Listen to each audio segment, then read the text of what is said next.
The void between stars was never truly silent. Admiral Kessix of the Malthari Dominion knew this better than most.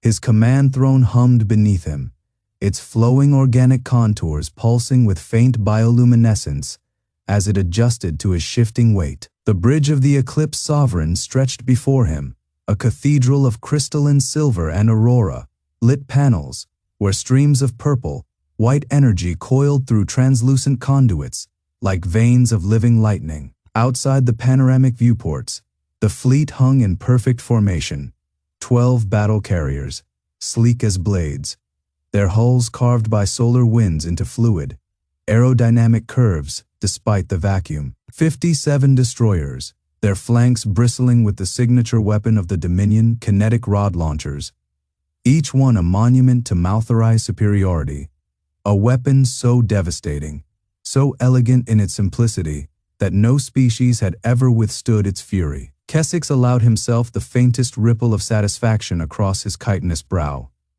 The Dominion had spent centuries perfecting the art of orbital supremacy. Kinetic rods, tungsten monoliths, the size of ancient trees, accelerated to a fraction of light speed, struck with the force of extinct gods. No shield could withstand them, no armor could endure. A single volley could crack continents, boil oceans, reduce civilizations to glass and memory. And today, they would demonstrate this power once more. Status of the target world.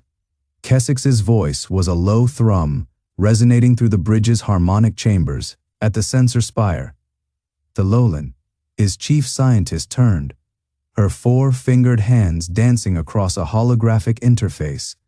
Bioluminescent sigils flared under her touch, casting her angular face in shifting violet hues.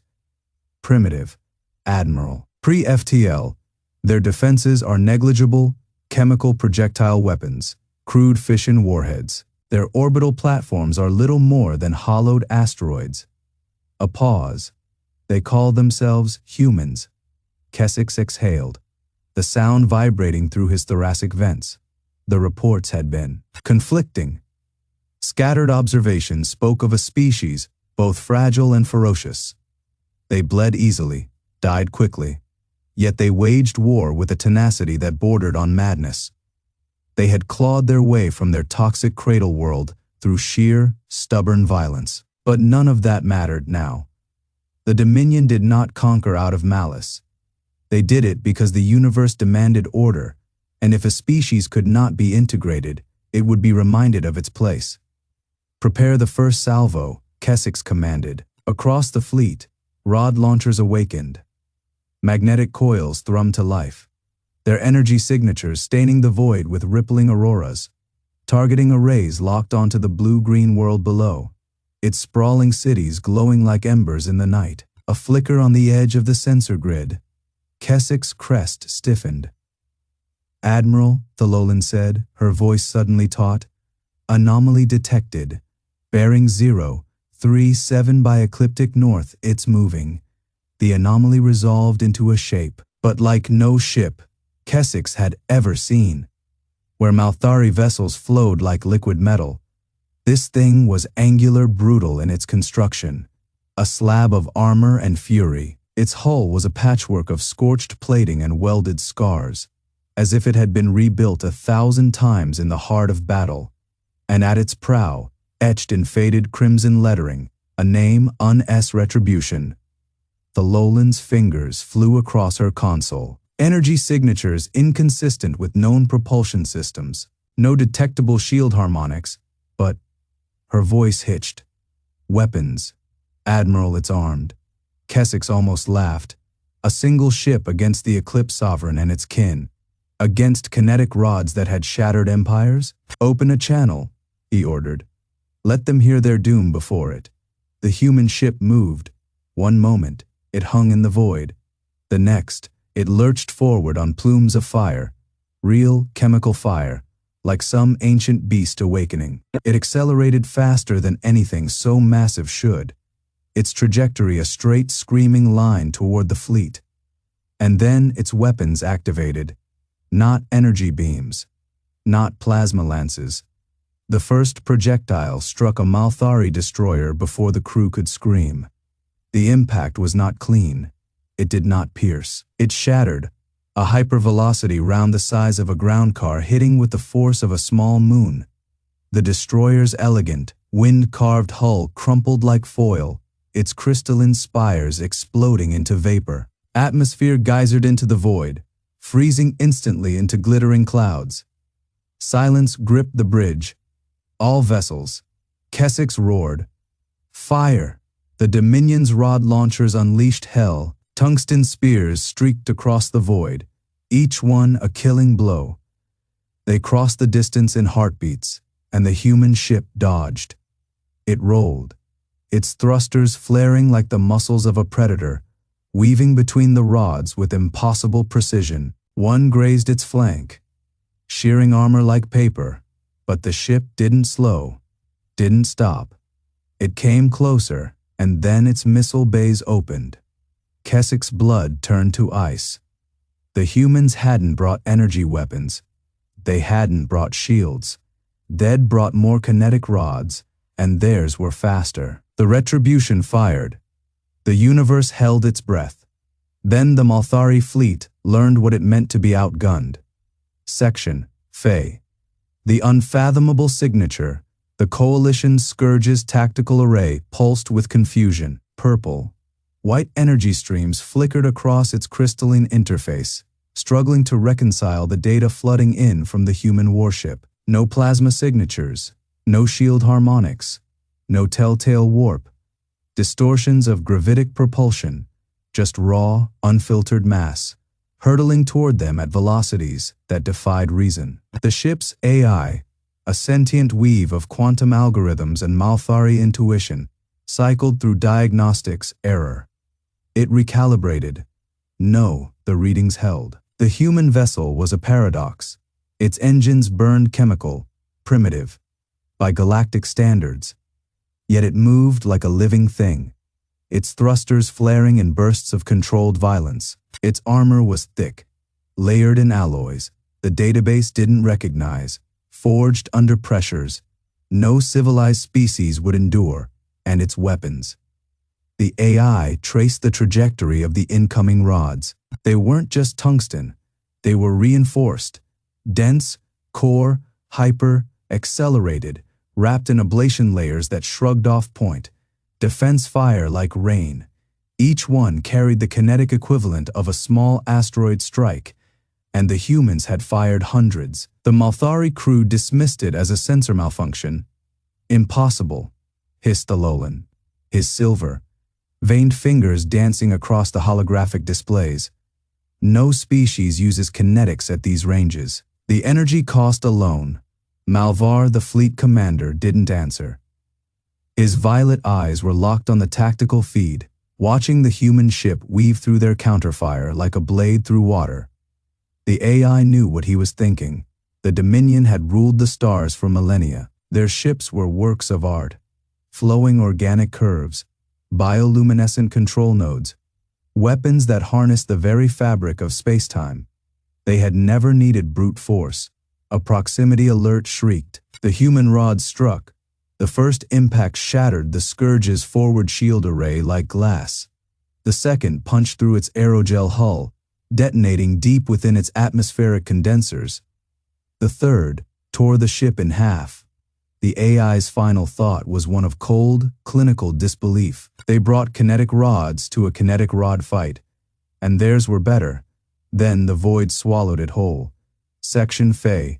First rods away. The silence on the Scourge's bridge was absolute. Malvar's talons flexed against the command console, the bioluminescent panels beneath his hands pulsing erratically, mirroring the chaos in his mind. The human ship, that blunt, angular monstrosity, had just torn through one of the Dominion's finest cruisers as if it were made of brittle crystal.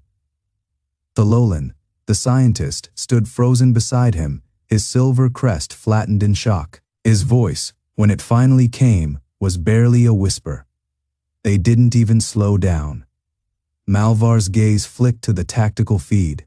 The human vessel designation UNS Vanguard was still coming. No evasive maneuvers, No hesitation, just relentless, straight-line momentum, its engines burning like miniature suns. A warning shot that was all this required. A single rod, fired across their bow, a reminder of the Dominion's might. "Fire," Malvar ordered. The Scourge's spinal launcher hummed, its organic coils compressing as it gathered energy. A single tungsten rod, no larger than a Malthari's forearm, streaked across the void. The bridge crew watched, breath held, as the projectile struck the Vanguard's prow and shattered. Not the ship, the rod. Malvar's blood ran cold. The human vessel hadn't even flinched. No shield flare, no hull breach, just a spray of fragmented metal scattering uselessly against its blackened armor. Then the Vanguard did something worse than retaliate. It ignored them. The ship continued its advance, its course unaltered, as if the Dominion's attack had been nothing more than an insect bouncing off its hull. The Lowland's voice was hollow. Their armor, it's not just reinforced, it's layered with some kind of impact dispersal matrix. Our kinetics don't even register. Malvar's mind raced. The Dominion had spent centuries perfecting energy weapons, gravitational lances, weapons that bent reality itself. They had dismissed kinetics as primitive, wasteful. Yet here was humanity, wielding them like a hammer to the Dominion's scalpel, and their hammer was better. A new alert blared across the bridge. The Vanguard's weapons were powering up. Not the single graceful charge of a plasma lance, but the brutal mechanical cycling of multiple railgun batteries locking onto target. Malvar had just enough time to realize his mistake. The Dominion had brought a scalpel to a war. Humanity had brought a sledgehammer. Sergeant Elias Vance exhaled. Slowly inside his helmet, the sound of his own breath steady in his ears. The Vanguard's marine bay was dimly lit, the red emergency glow casting long shadows across the reinforced bulkheads. Around him, the rest of his squad moved with practiced efficiency, checking seals, cycling weapons, running final diagnostics on their exosuits. The air smelled of ozone and gun oil, familiar, comforting. A proximity alarm pulsed in his HUD. The Malthari were coming. Elias flexed his fingers inside his gauntlets, feeling the servos whine softly as they responded. The suit was a second skin, a relic of Earth's rod wars, when humanity had learned the hard way that space was not kind to the unprepared. Back then, orbital strikes had rained tungsten rods down on cities, turning them to craters in seconds. The only way to survive had been to adapt, and adapt they had. His HUD flickered, displaying the incoming Malthari boarding craft, sleek, organic things.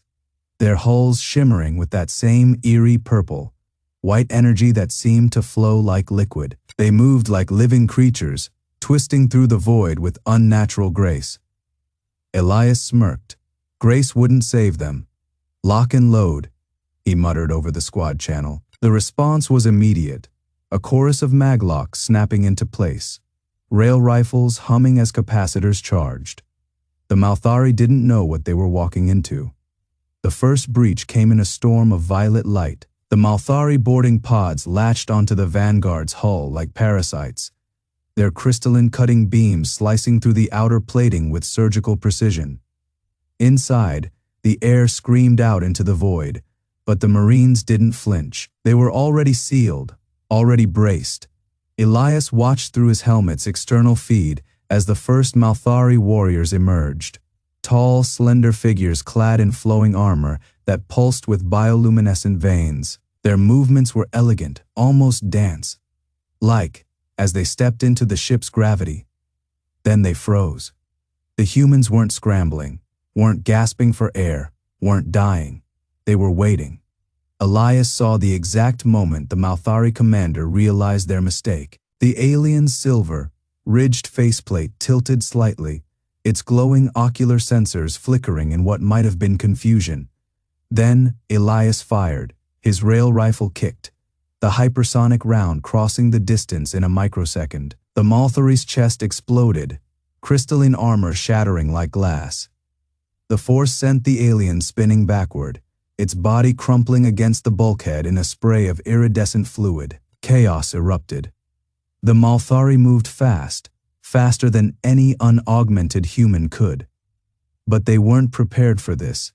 Their weapons, sleek and beautiful, spat streams of ionized plasma that splashed harmlessly against the Marines' kinetic, dispersal shielding. Meanwhile, human rail rifles barked in short, controlled bursts. Each shot a hammer, blow that tore through Malthari armor like paper. Elias advanced, his boots mag-locked to the deck. A Malthari warrior lunged at him, its blade humming with violet energy. He sidestepped, grabbed its wrist, and crushed the delicate joint in his powered grip. The alien hissed, a sound like shattering glass, before Elias drove his combat knife through its throat. He didn't pause, didn't hesitate. This wasn't a fight, it was a slaughter. Somewhere in the fray, Elias caught a glimpse of a smaller Malthari, a juvenile, maybe, or a non-combatant. It was curled against a shattered console, its luminescent eyes wide with terror. For a heartbeat, he hesitated. Then a plasma bolt seared past his helmet, snapping his focus back. He turned, raised his rifle, and put a round through the attacker's skull. The juvenile flinched but didn't run. Elias made a decision. He stepped over the bodies, reached down, and hauled the Malthari to its feet. Its limbs were trembling, its delicate fingers clutching at his armored forearm. "Stay behind me," he growled, knowing it couldn't understand. But maybe it recognized the tone because it obeyed. By the time the last Malthari fell, the corridor was a graveyard of shattered crystal and pooling fluids. Elias' HUD registered no further hostiles. He turned to the juvenile. It was staring at him, its bioluminescence flickering erratically. Fear, maybe, or shock. Elias didn't have time to wonder. The vanguard was still moving, and the real fight was just beginning. Section Fae. They call it slugging it out. The vanguard groaned like a living thing as another kinetic rod slammed into its flank. The impact reverberated through the hull, a deep shuddering vibration that made the deck plates tremble beneath Elias' boots. The juvenile Malthari clutched at his armor, its delicate fingers pressing against the scorched ceramite, as if it could steady the entire ship through sheer will. Elias didn't have time to reassure it. His HUD flickered with damage reports, structural integrity holding, but barely. The Malthari had expected a quick kill. Their ships were elegant things, sleek and flowing, their weapons precise, their tactics surgical. They had fired first, confident that human vessels would crumple under the disciplined barrage of their relativistic projectiles. They had been wrong. The vanguard wasn't just a ship. It was a fortress wrapped in steel, a brutalist slab of armor and defiance. Where Malthari vessels relied on energy shielding and evasion, human warships embraced the oldest truth of war. If you can't dodge it, you damn well better be able to take it. And the vanguard could take it another impact. Another shudder. The juvenile whimpered, its bioluminescence flaring in jagged pulses of pale violet. Elias tightened his grip on his rifle and turned toward the nearest maintenance shaft. "Come on," he muttered, dragging the Malthari with him. It resisted for a heartbeat, instinct, maybe, or fear of the dark, cramped tunnel. But another distant explosion decided the matter. It scrambled after him, its slender limbs surprisingly agile in the zero-gravity drift of the damaged corridor. Bridge of the Malthari command vessel, Eclipse Commander Malvar's crest of crystalline spines, flattened against his skull as the tactical display updated. The human ship wasn't dying. It should have been a wreck by now. A dozen kinetic rods had struck true, each one a hypersonic spear designed to punch through shielding and gut a vessel in a single elegant strike. But the vanguard absorbed the blows like some ancient beast shrugging off arrows. Its armor was thick, layered in a way that made no sense. Why waste mass on passive plating when energy shielding could deflect attacks with far greater efficiency? "Analysis," Malvar demanded, his voice tight. Thalolan, the lead scientist, hesitated. His long fingers danced across the holographic interface, pulling data streams into coherence. Their armor isn't just dense. It's redundant, multiple ablative layers, shock dispersion matrices. They've built their ship to expect direct hits. Malvar's secondary eyelids flicked shut for a fraction of a second. A Malthari curse. Humans, insane humans, continue firing, he ordered. Target their engines. If we cannot breach their hull, we will cripple their mobility. The weapons officer complied. The Eclipse's spinal cannon hummed, charging another rod. Then the Vanguard returned fire. Human kinetics weren't like Malthari rods. Where the Malthari prized precision, humans embraced volume. The Vanguard's broadside batteries unleashed a storm of projectiles. Not one or two elegant spears, but dozens, hundreds, a hailstorm of tungsten and fury. They came faster, meaner, without the graceful arcs of Malthari trajectories. These were brutal, straight-line punches, each one accelerated to a fraction of light speed by magnetic coils. The length of the ship, the first struck the Eclipse's forward shield. The barrier flared purple, white, strained, then shattered like glass. The second punched clean through the command spire. Malvar barely had time to register the impact before the world tilted, the deck heaving beneath him as the ship's gravity compensators failed. Alarms shrieked, their harmonics jagged with panic. The Lolan was thrown against a console, his delicate frame crumpling under the force. Shields restored, someone shouted.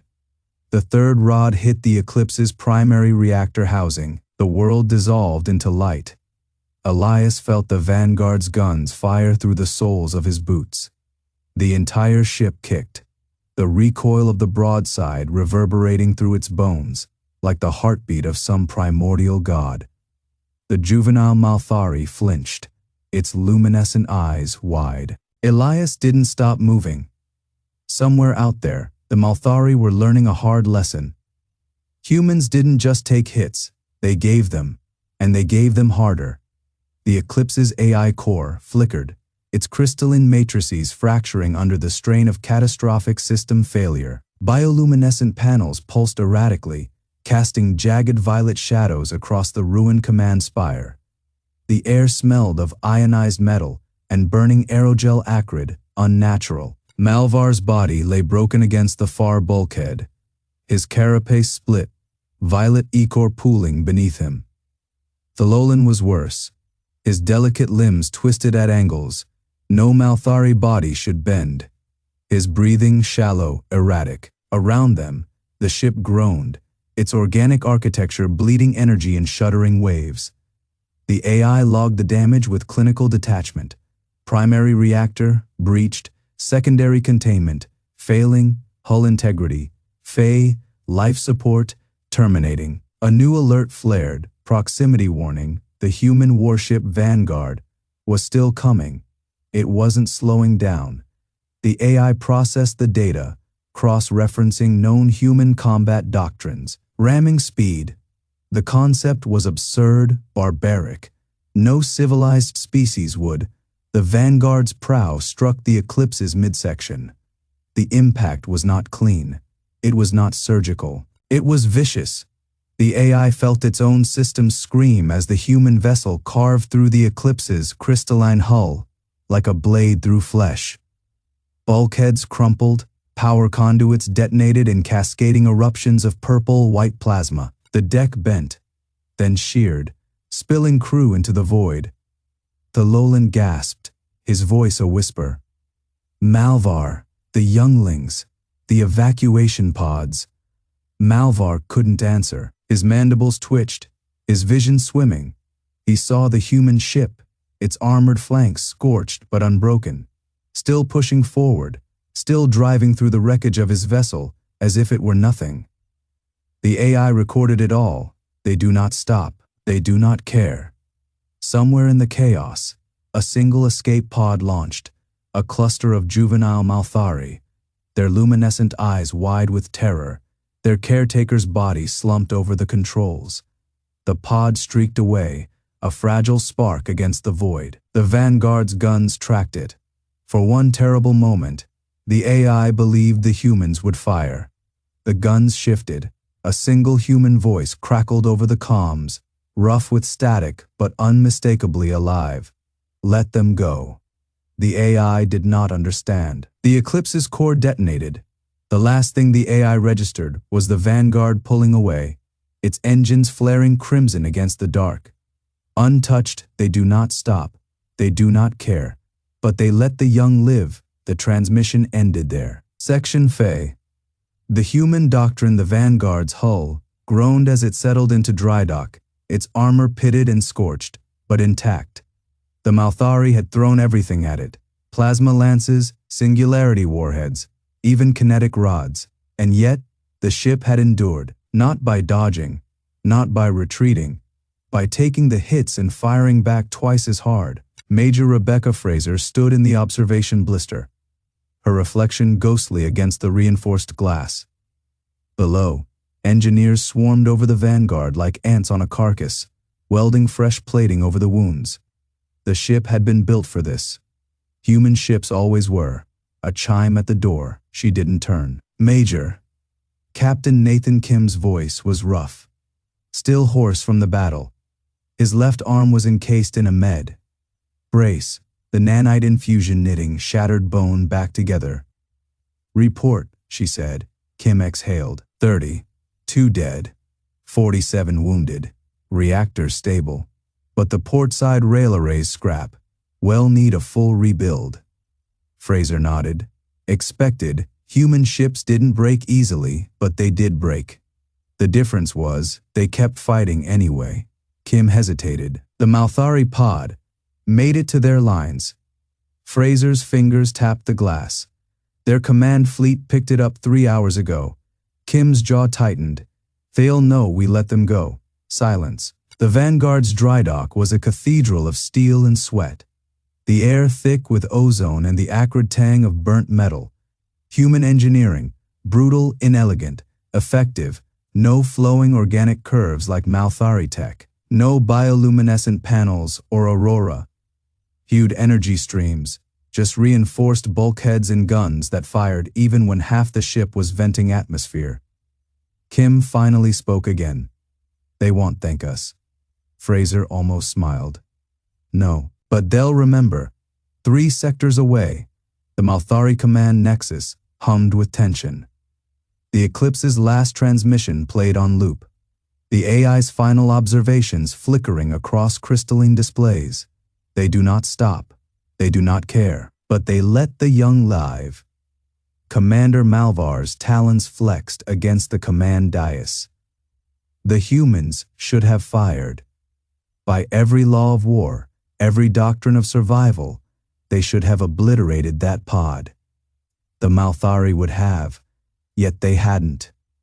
Thalolan, the lead xenologist, studied the data with narrowed eyes. Their ships are built for attrition, he murmured.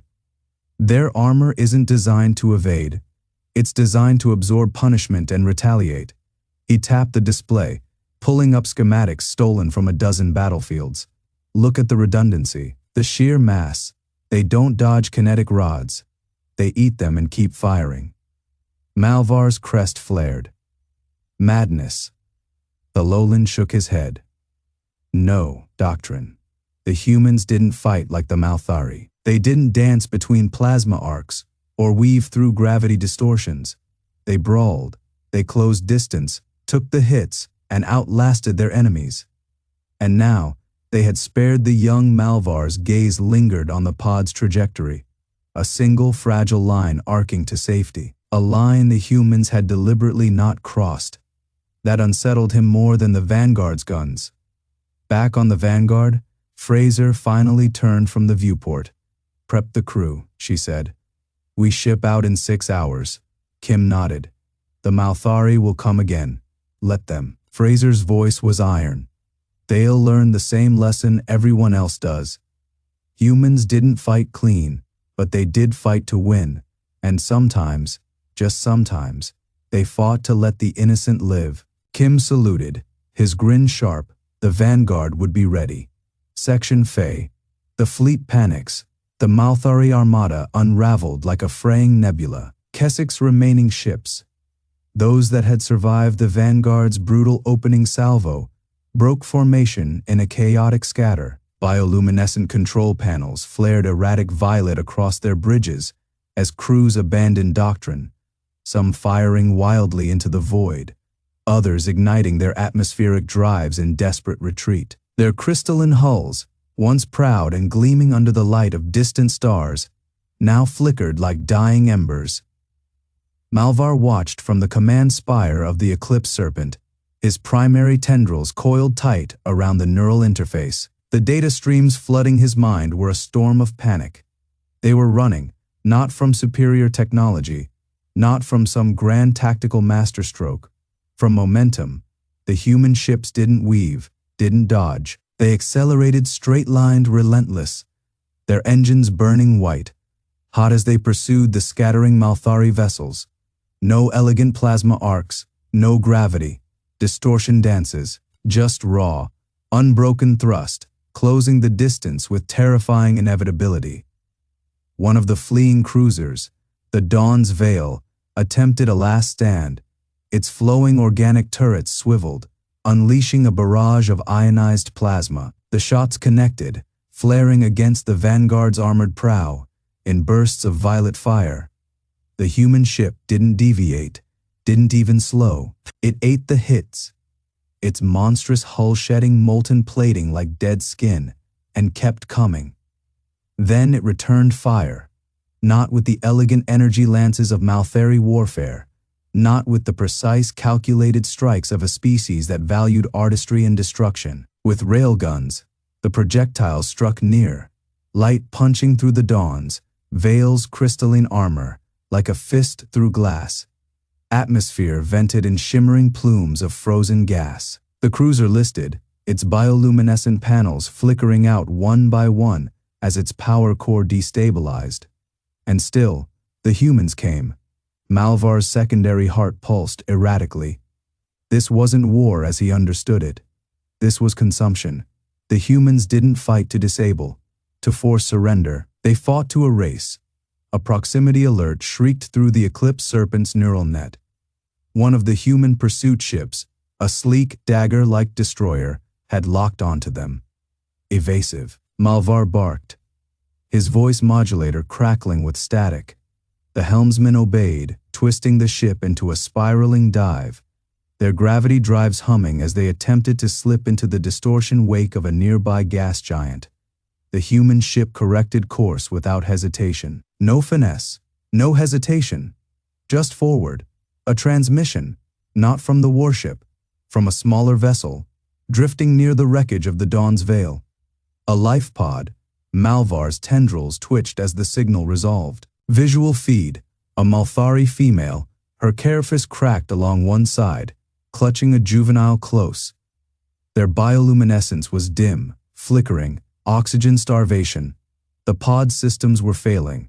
And yet, the human destroyer had stopped. Not to finish them, to extend a docking umbilical.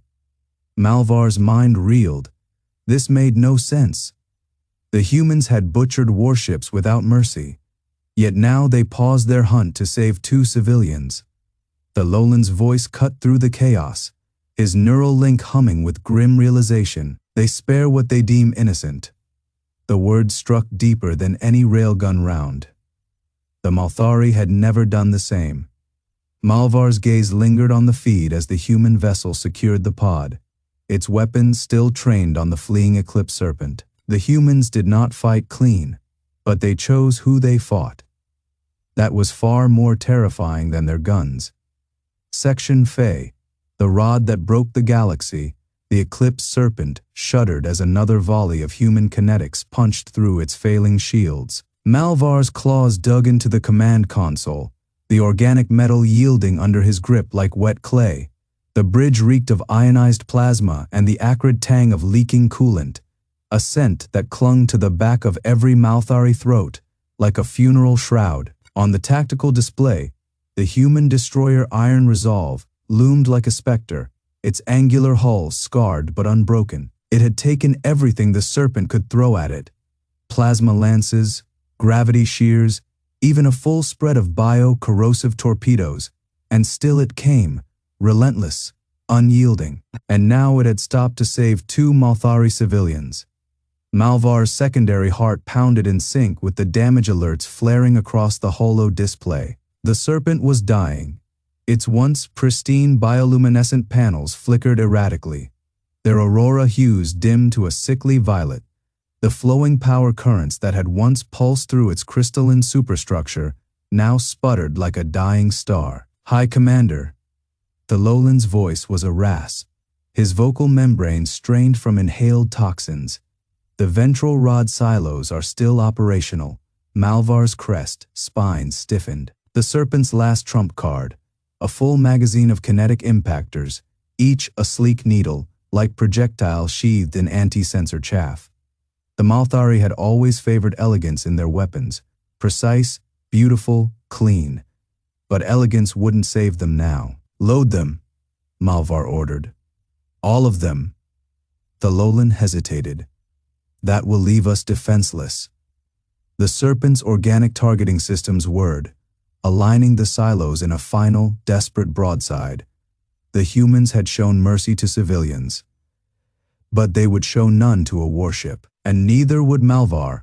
Aboard the Iron Resolve, Major Rebecca Fraiser watched the Serpent's energy signature spike. "Rod launch." Her tactical officer barked.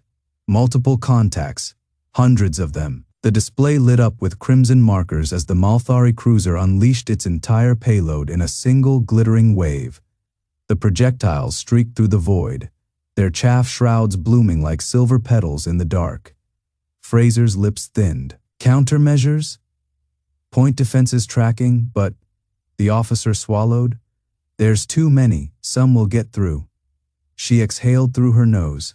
The Resolve's armor could take a few hits, but not this many. Then Captain Kim's voice cut in from the weapons deck, calm as a surgeon's scalpel. "Major, permission to return the favor?" Fraiser's gaze flicked to the feed of the Malthari pod, now safely docked in their hangar, its occupants receiving medical aid. She smiled. The Serpent's bridge crew watched in stunned silence as the human destroyer's ventral bay's eye-rised open.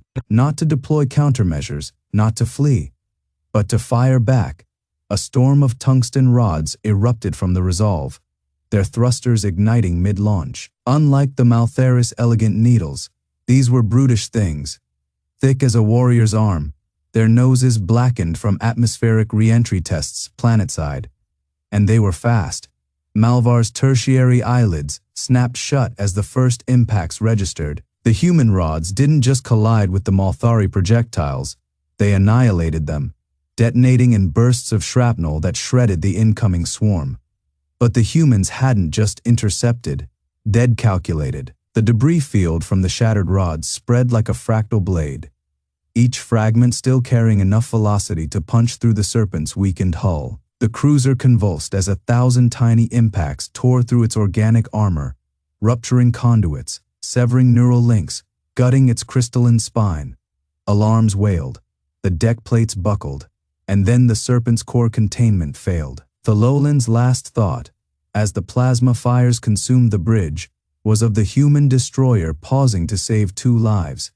The Malthari had never considered weight in their weapons, only precision. But the humans, they understood mass. And in the end, that was what broke them. The Serpent's death throes painted the void in auroras of dying energy. Streaming violet plasma bleeding from its shattered crystalline ribs, the organic armor peeling away like burning petals in solar wind. The Malthari flagship was a corpse now, its once gleaming spires reduced to twisted wreckage, its flowing power currents guttering out into the dark. From the ruins of the bridge, a single escape pod ejected, its bioluminescent casing flickering erratically as it tumbled away from the devastation. Inside, Commander Malvar clutched the navigation console, his chitinous fingers trembling. His secondary heart had ruptured from the G-forces of ejection.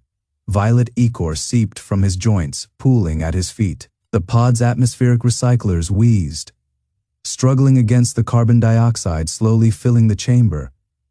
He had watched the serpent die, watched Thololan burn, watched the human rods carve through his fleet like a scythe through wheat. And now, as his pod's distress beacon pulsed weakly into the void, he knew the humans would come, not to save him, to finish him.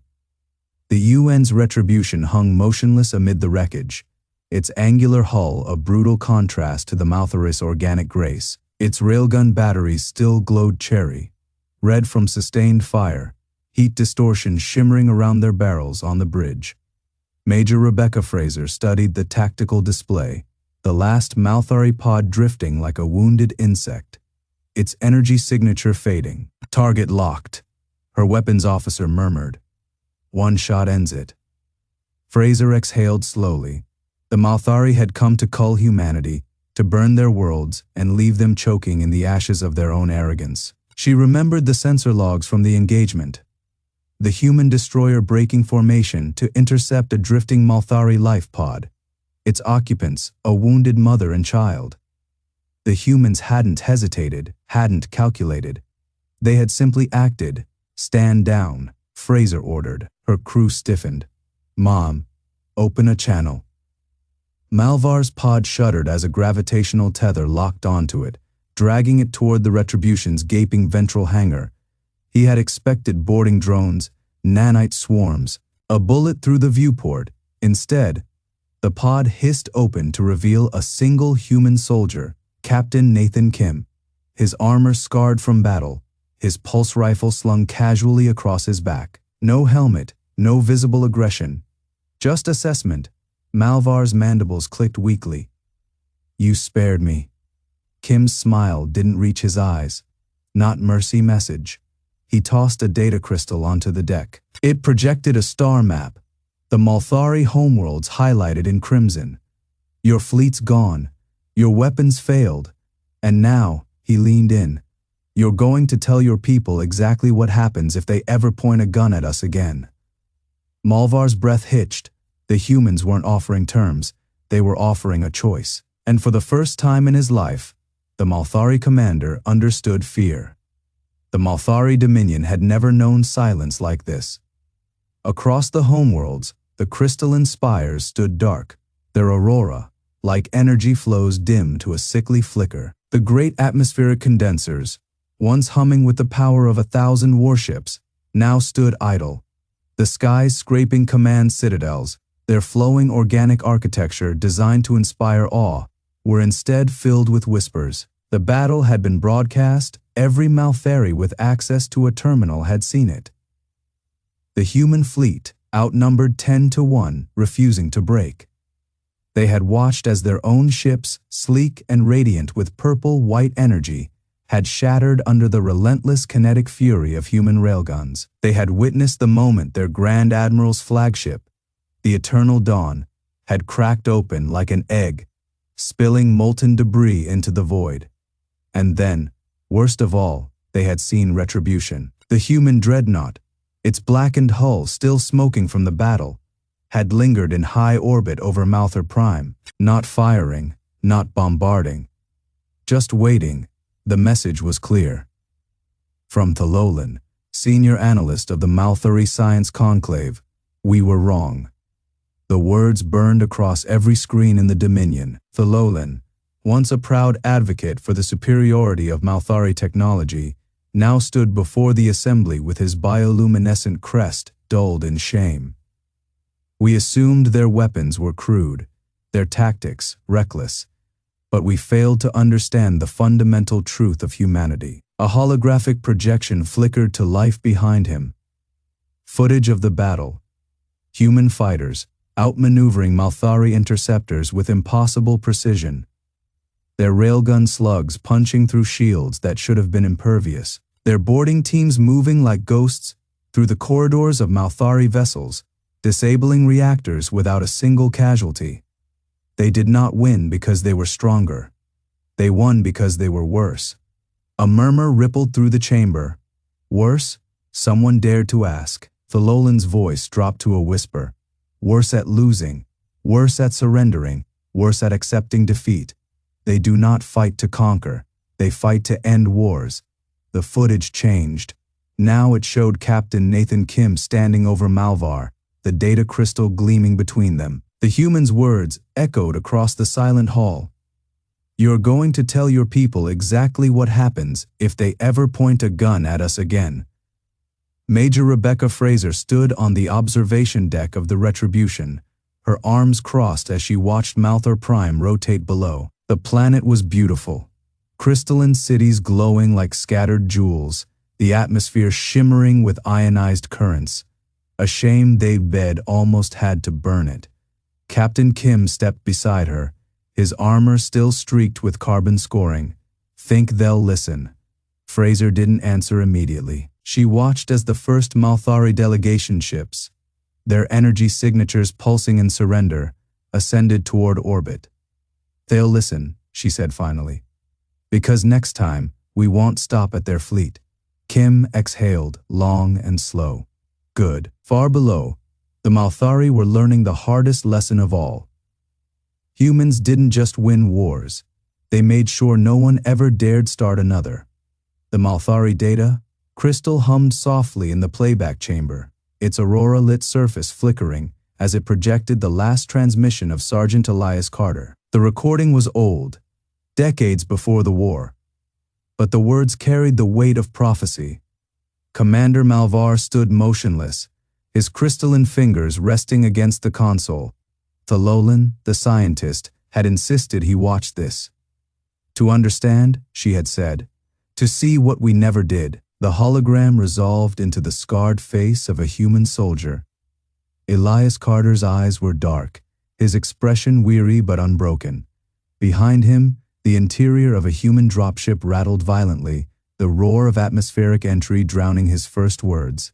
Static clawed at the edges of the feed. "Log entry Faye.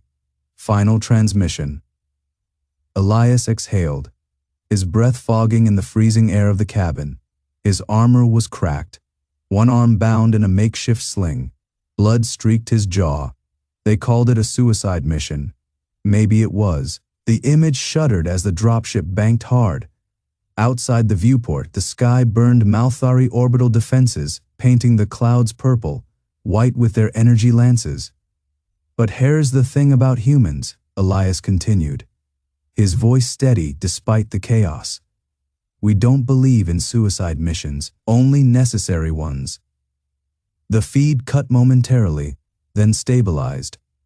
Now the view was from a helmet cam, Elias sprinting through the ruins of a Malthari outpost. The architecture was unmistakable.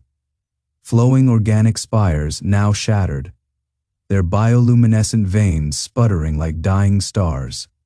"Found the hostages, civilians, Malthari. But kids, just kids." His breathing was ragged. The camera panned to a collapsed archway where a Malthari mother clutched her child, their silver-violet skin streaked with dust and burns. The mother's eyes were wide with terror, not of the battle, but of him, the human, the invader. Elias didn't hesitate. He knelt, sliding a medkit across the debris. "You're safe," he said, knowing they wouldn't understand. "I'm getting you out." The feed jolted as an explosion rocked the structure. The ceiling groaned. Elias didn't flinch. He turned his rifle toward the collapsing hallway, buying time. Command wanted this facility gone. Kinetic rods were already inbound. A dry, almost amused chuckle. "They thought rods were weapons. We treat them like ammo." The mother was still staring at him. The child, trembling, reached out, Elias' armored hand, scorched, bloodied, closed gently around theirs. "Tell your people something for me," he said, though he knew they couldn't hear. "We could have burned your world 100 times over, but we didn't." Another explosion closer. The feed distorted. "Because humanity doesn't fight for destruction. We fight for this." The camera tilted. Elias shoving the Malthari civilians into a reinforced alcove as the roof caved in. The last image was his rifle, raised toward the storm of falling debris. Malvar didn't realize he'd stopped breathing until the playback ended. The chamber was silent, the only sound the faint ionization hum of Malthari technology. Thalolan stepped forward, her voice barely audible. The rods hit minutes later. He shielded them with his body. They lived. Malvar stared at the frozen image. The human, broken but unbroken, standing between the innocent and annihilation. "Why show me this?" he finally asked. The Lowland's answer was simple. "Because we were wrong, about them, about everything." Outside, the first human relief ships descended through Malthar Prime's atmosphere, not bearing weapons, but supplies. And for the first time in centuries, the Malthari understood humanity didn't just win wars, they ended them.